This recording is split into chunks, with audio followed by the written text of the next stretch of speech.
Hello there, Paul Michael Bales here. Hope you're having a lovely night. It's raining over here.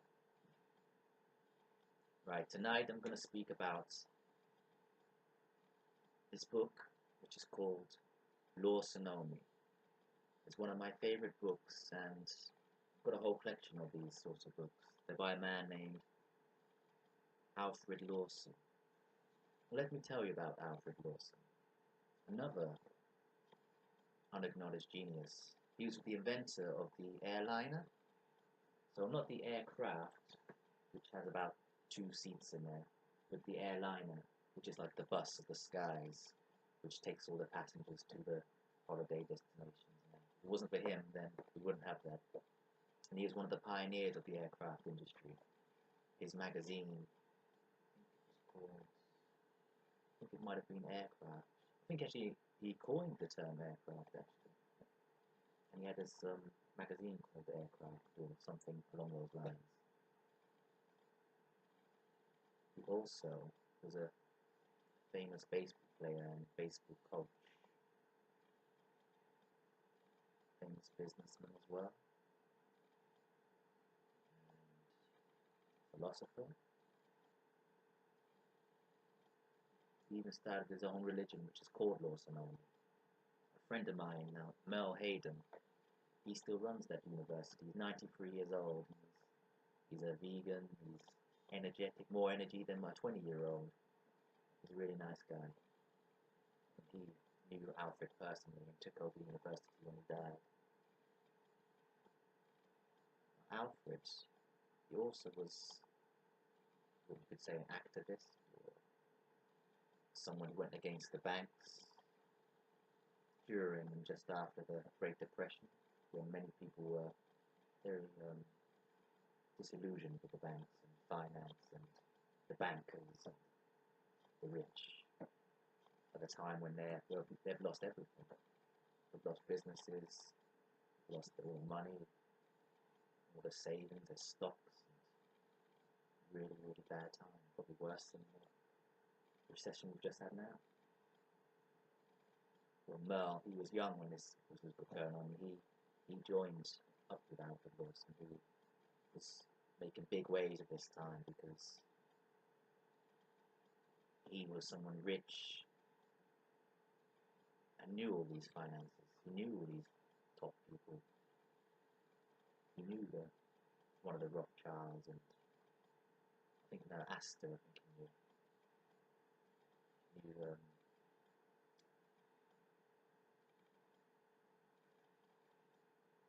Yeah, he used to go to Astor's house to tell him his philosophy. And he went up against the banks, so he's been like wiped from history. So you won't hear about this guy anywhere because he's been wiped from history. A bit like Nikola Tesla was until he started to rise up now, and everyone's become a fan of him and knows of him. Walter Russell, he's still not many people know of him, but he's still not there again.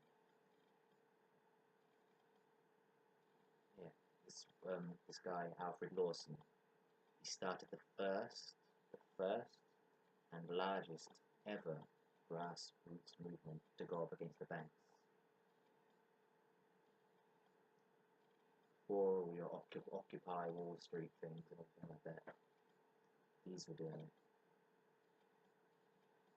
This guy gave up all of his wealth just to help with the working class of America.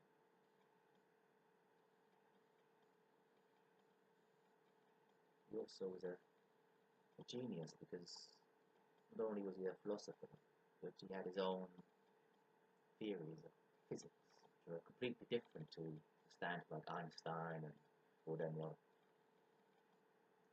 The zigzag and swirl, or the Lawsonomy religion philosophy. Right, I'm going to read to you a chapter from this book. The first chapter. It's called Life.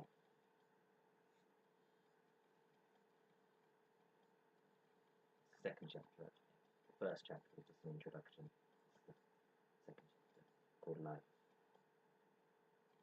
Life always was and always will be There never was any more nor any less life throughout space than there is now. Nothing can be taken from nor be added to life, although it is a continual state of readjustment. Life is everywhere, and everything, and in everything.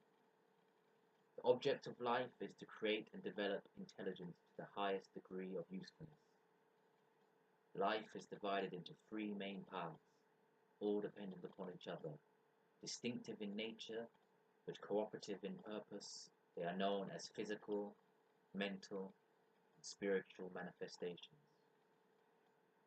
The physical manifestation of life is that part pertaining to matter, the movement thereof. The mental manifestation of life is that part that develops consciousness through the organization and utilization of material things. The spiritual manifestation of life is that part that directs constructive planning towards purification and perfection of purpose. A thorough knowledge of both physical and mental manifestations is necessary before spirituality can be understood, just as perfect mental efficiency cannot be had in an inefficient physical thing, neither can efficient spirituality be had in an inefficient mental thing. Spirituality, therefore, aims to develop the highest type of physical and mental things. The scope of life is graduated according to the consciousness developed through the power of the mental system, the sense of perception being graded to the scale needed in each living thing. Innumerable living, moving bodies are constantly swirling about within an inch of a man's eye, which he cannot see because the scope of his sight is developed in a scale most suitable for his own needs. Billions of living things fly about the point of a man's eyebrow, without knowing there is such a thing as a man, nor understanding the size or nature of an eyebrow. Man, the solar system, and the entire visible universe, as far as man's sight and understanding is concerned, pass through greater living things without knowing anything about them. The magnitude and minuteness of living things have no limits. The principles of life are simple but immutable. Although there is constant readjustment of the manifestations of life, the laws that govern those readjustments are unchangeable. The different phases and divisions of life are limitless. The two agents that cause the readjustments of manifestation of life are constructiveness and deconstructiveness. Constructiveness builds up, destructiveness tears down. Without construction and destruction, there could be no readjustment in the manifestations of life. So life, without beginning or end, goes along through innumerable phases, always adhering to unchangeable laws, and governed by a supreme being, whom we call God, and whose laws I will make as plain and understandable as the human language will permit, the human intellect will be able to grasp. First, understand the principle upon which it is based. You then become the master of the subject.